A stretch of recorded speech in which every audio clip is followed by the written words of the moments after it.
نظامیہ لکھے ہیں، صبح جامع نظامیہ جا کے آپ مقاصد اسلام حصے اول خریدیے اور اس میں پڑھیے آپ یہ پورے حالات کے اندر مکہ شریف کے آج نہ جانے کیا کیا ہو رہا ہے۔ اللہ تعالیٰ اس سے ہم کو اور ہماری نسلوں کو اللہ تعالیٰ حفاظت میں لے لے جی۔ بدعقیدگی کا شور اور ایسا چرچا ہے کہ لوگ کچھ نہیں معلوم ہے اور بس چلے جا رہے ہیں، اس کی انگلش کو دیکھ رہے چلے جا رہے ہیں، کسی کی فارسی کو دیکھ رہے چلے جا رہے ہیں، کسی کے بولنے کو دیکھ رہے چلے جا رہے ہیں۔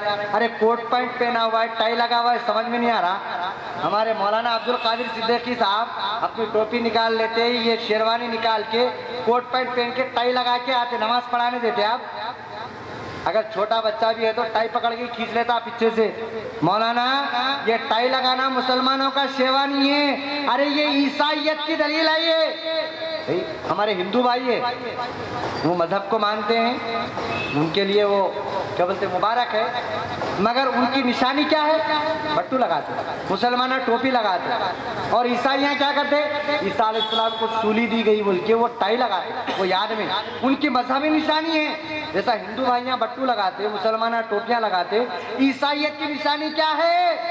یہ جو ٹائی ہے عیسائیت کی مذہبی نشانی۔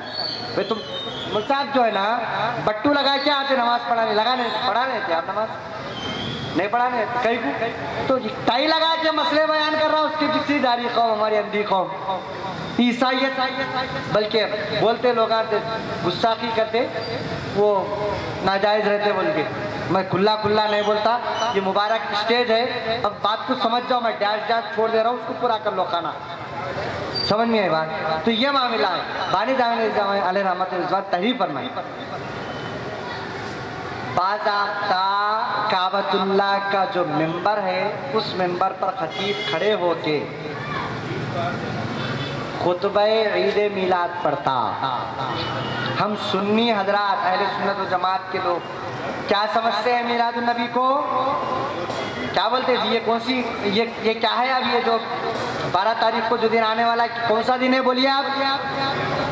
عید کا دن ہے بھائی، عید کا دن ہے، عید میلاد النبی عید کا دن ہے۔ بلکہ ہمارے بھوانی نگر میں جو بینر لگا جاتا ہے اس پہ باضابطہ ہم لکھتے ہیں عید الآیات، عیدوں کی عید میلاد النبی، سبحان اللہ، بے شک عید الاضحیٰ ہے، عید الفطر ہے، اور پیارے نبی صلی اللہ علیہ وسلم علیہ جمعہ کا دن کیا ہے؟ یہ مومنوں کی عید کا دن ہے بولے سرکار۔ تو جمعہ کے دن خطیب صاحب خطبہ پڑھ رہے ہیں، بقرعید میں خطبہ پڑھ رہے ہیں، رمضان میں خطبہ پڑھ رہے ہیں، جتنے عید کے دن ہے خطبہ ہو رہا۔ ارے میلاد النبی عیدوں کی عید ہے تو اس میں خطبہ کیوں نہیں؟ بانی جامع نظامیہ بولے میں اپنی آنکھوں سے دیکھا ہوں، کعبۃ اللہ کے ممبر پر سرکار کی شان کا خطبہ 12 ربیع الاول کو مسجد حرام میں ہوتا تھا، مسجد نبوی ممبر رسول سے خطبہ عید میلاد پڑھا جاتا تھا، لہذا دکن میں میری ذمہ داری ہے کہ خطبہ عید میلاد کو میں جاری کروں گا۔ اعلیٰ حضرت نواب میر عثمان علی خان کو حکم جاری فرمائے کہ میرا آرڈر ہے کہ دکن کی جو تاریخی مسجد ہے اس میں عید میلاد کا خطبہ کا جو ہے اہتمام ہونا چاہیے۔ نعرہ تکبیر، نعرہ رسالت، نعرہ رسالت، نعرہ رسالت،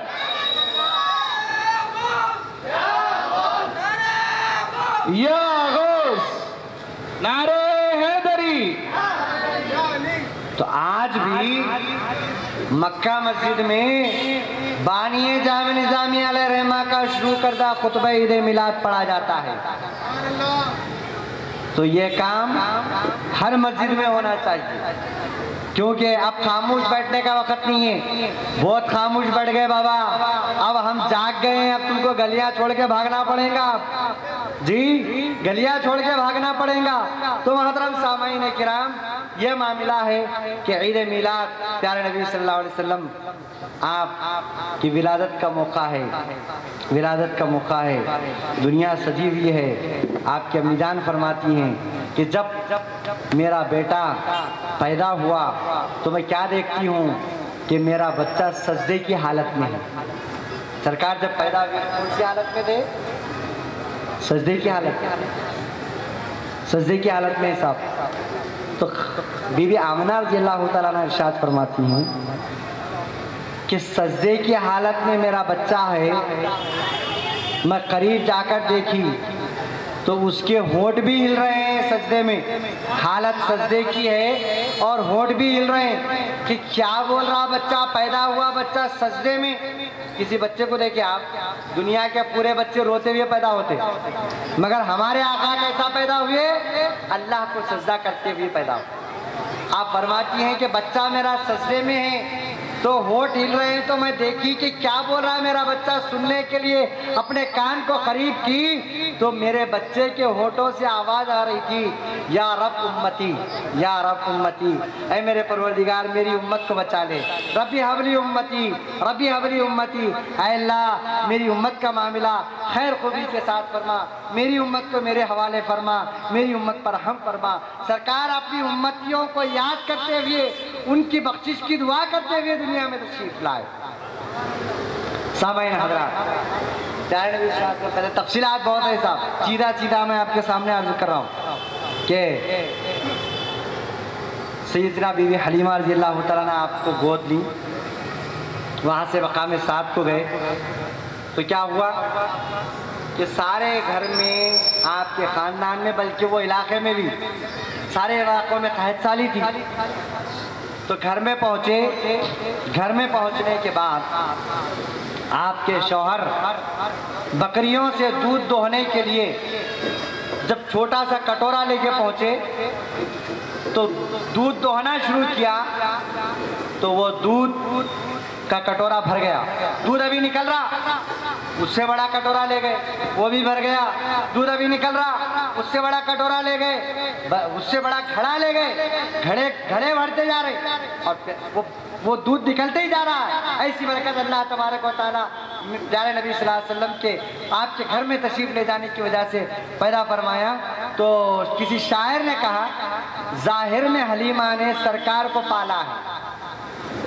بی بی حلیمہ رضی اللہ تعالیٰ فرماتی ہیں، سرکار کے ہمارے گھر میں آنے کی وجہ سے، سرکار کے ہمارے گھر میں آنے کی وجہ سے اللہ تعالیٰ ایسی برکت کر رکھا تھا کہ غیب سے ہمارے کھانے پینے کے انتظامات ہو رہے تھے، غیب سے کھانے پینے کے انتظامات، برکت سارے علاقے میں ہریالی چھا گئی، خوشگواری آ گئی۔ جانور جو نحیف و ناتوان مریل بن چکے تھے، وہ جانور اب کیا ہونے لگے؟ وہ جانور تر و تازہ ہو گئے ہیں، ہریالی آ گئی ہے، خوشگوار موسم بن گیا ہے، ہر طرف چہل پہل بڑھ گئی ہے، بس خوشحالی آ گئی ہے چاروں علاقوں میں۔ سامعین حضرات، پھر کیا ہوا کہ خاتون بی بی حلیمہ سعدیہ رضی اللہ تعالیٰ عنہ کے بارے میں ہم سیرت پڑھتے ہیں تو ہم کو معلوم ہوتا ہے کہ آپ کی پرورش فرمائیں، اور ایک مرتبہ سرکار صلی اللہ علیہ وسلم جب آپ کے درمیان میں آپ اما جان تشریف لائے، سرکار اپنی جگہ سے اٹھ کر اپنی دودھ پلانے والی ماں بی بی حلیمہ کو اپنے مقام پر بٹھایا، پیارے نبی صلی اللہ علیہ وسلم، کیوں کہ آپ کی خدمت فرمائی ہے۔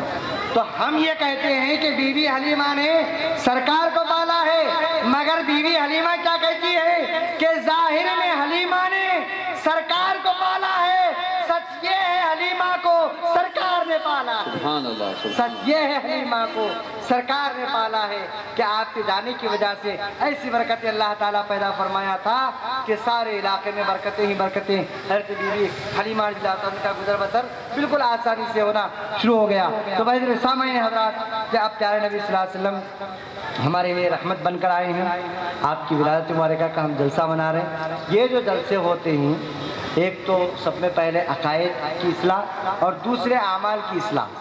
تو آج ہم کو یہ جلسوں سے کچھ پیام لے کے جانا ہے۔ سرکار صلی اللہ علیہ وسلم نور کی حالت میں ہیں تو ہمیں یاد کر رہے ہیں۔ سرکار صلی اللہ علیہ وسلم پیدا ہوئے، پہلا آپ کی ولادت ہوئی تو ہماری فکر کر رہے ہیں۔ پیارے نبی صلی اللہ علیہ وآلہ وسلم آپ ساری رات عبادت کر رہے ہیں، ساری عبادت ختم کرنے کے بعد سجدے میں جا کے دعا کر رہے ہیں، تو کیا دعا کر رہے ہیں؟ اے اللہ میری امت کی مغفرت فرما۔ ہر موڑ پر معراج کی رات میں عرش سے اوپر جا کر خدا کے سامنے ہیں، کہا اے اللہ میری امت کو معاف فرما۔ ہر موقع پر، ہر موڑ پر، ہر وقت میں سرکار صلی اللہ علیہ وسلم اپنی امت کی یاد فرمائیے، ہماری فکر فرمائیے، ہماری بخشش کی دعا فرمائیے۔ تو ہماری ذمہ داری بنتی ہے کہ ہم سرکار کے سچے عاشق بنیں۔ کیسے عاشق؟ کہ ہمارا چلنا سرکار کی طرح ہو جائے، ہمارا اٹھنا سرکار کی طرح ہو جائے، ہمارا بیٹھنا سرکار کی طرح ہو جائے، ہماری چال سرکار کی طرح ہو جائے، ہمارا بولنا سرکار کی طرح ہو جائے، ہمارا سننا سرکار کی طرح ہو جائے، ہمارا ماں باپ کے ساتھ معاملہ کرنا سرکار کی طرح ہو جائے، ہمارا کاروبار کرنا سرکار کی طرح ہو جائے، ہمارا زندگی کے سارے معاملات پیارے نبی صلی اللہ علیہ وسلم کے طریقے کے مطابق ہونا چاہیے۔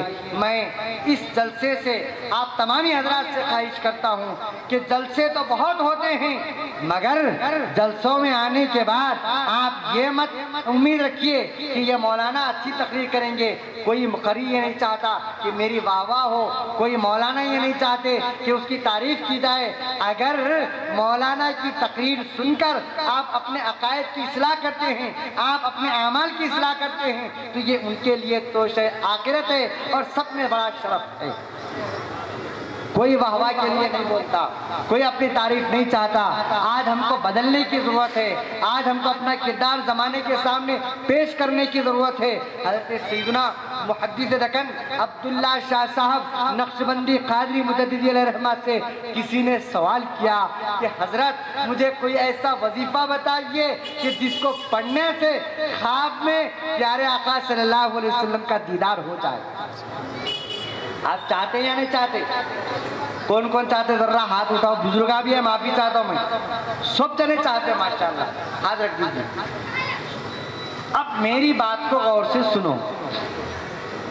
محدث دکن بولے بابا میں تم کو وظیفہ ضرور بتاؤں گا، مگر تم اپنا چہرہ ایسا بناؤ جب بھی تم آئینے کے سامنے جائیں تو تمہیں رسول اللہ کی صورت اپنی صورت میں نظر آ جائے۔ سبحان اللہ، سبحان اللہ۔ اپنی صورت میں رسول اللہ کی صورت نظر آ جائے۔ بات کو سمجھ رہے ہیں؟ سرکار فرمائے یہودیوں کا عیسائیوں کو الٹا کرو، بولے محرم کا روزہ انہوں 1 دن کا رکھتے تم 2 دن کا رکھتے، 9-10 کا رکھو یا 10-11 کا رکھو، الٹا کرو۔ وہ لوگ مچھاں بڑے بڑے رکھتے تم چھوٹے رکھو، وہ لوگ داڑیاں گھوٹتے تم بڑے رکھو۔ یہ کس کی نشانی ہے جی؟ سرکار صلی اللہ علیہ وسلم کی محبت کی نشانی، محبت کی نشانی۔ تو آج یہ جلسہ آپ سے مطالبہ کر رہا ہے کہ اگر تم یہ جلسہ منا رہے ہو اور حقیقت میں پیارے آقا کے چاہنے والے ہو تو اپنے چہرے کو سرکار کے چہرے کے جیسا بناؤ۔ آج پیارے نبی صلی اللہ علیہ وسلم فرمائے سلام کرتے، السلام علیکم بھائی، وعلیکم السلام بھائی۔ کیا ہوتا ہے اس سے معلوم ہے؟ جب 2 مسلمان مل کے سلام کرتے تو اللہ میاں کے 100 رحمتیں نازل ہوتی۔ کتنی رحمتیں؟ 100۔ سلام کرنے والے کو 90 ملتے۔ کتنے ملتے؟ میں مولانا ہوں، وہ بچہ میرے کو سلام کرنا، دیکھ تو بھی بیٹھائی۔ پیارے نبی صلی اللہ علیہ وسلم تشریف لے جا رہے ہیں، راستے سے بچے کھیل رہے، چھوٹے چھوٹے بچے، وہ بچے آپ کو سلام کرتے اس سے پہلے سرکار ان کو سلام فرماتے۔ چھوٹے بچوں سلام علیکم، سلام میں پہل کرنا میرے آقا کی سنت ہے۔ پیارے نبی صلی اللہ علیہ وسلم کو مبارک خدا کی قسم، جنہوں نے سرکار کو اپنی آنکھوں سے قبر شریف میں دیکھا ہے انہوں نے لکھا ہے کہ ارے ہمارے رسول باحیات ہیں، ہم زندے رسول کے ماننے والے ہیں۔ آج بھی سرکار کے وہ طریقہ قائم ہے، جب سرکار کی جالی کے پاس پہنچ کر کوئی امتی سلام کرے اس سے پہلے رسول اللہ اپنے ہر امتی کو سلام فرماتے ہیں۔ سبحان اللہ، سبحان اللہ، سبحان اللہ۔ نعرہ تکبیر، نعرے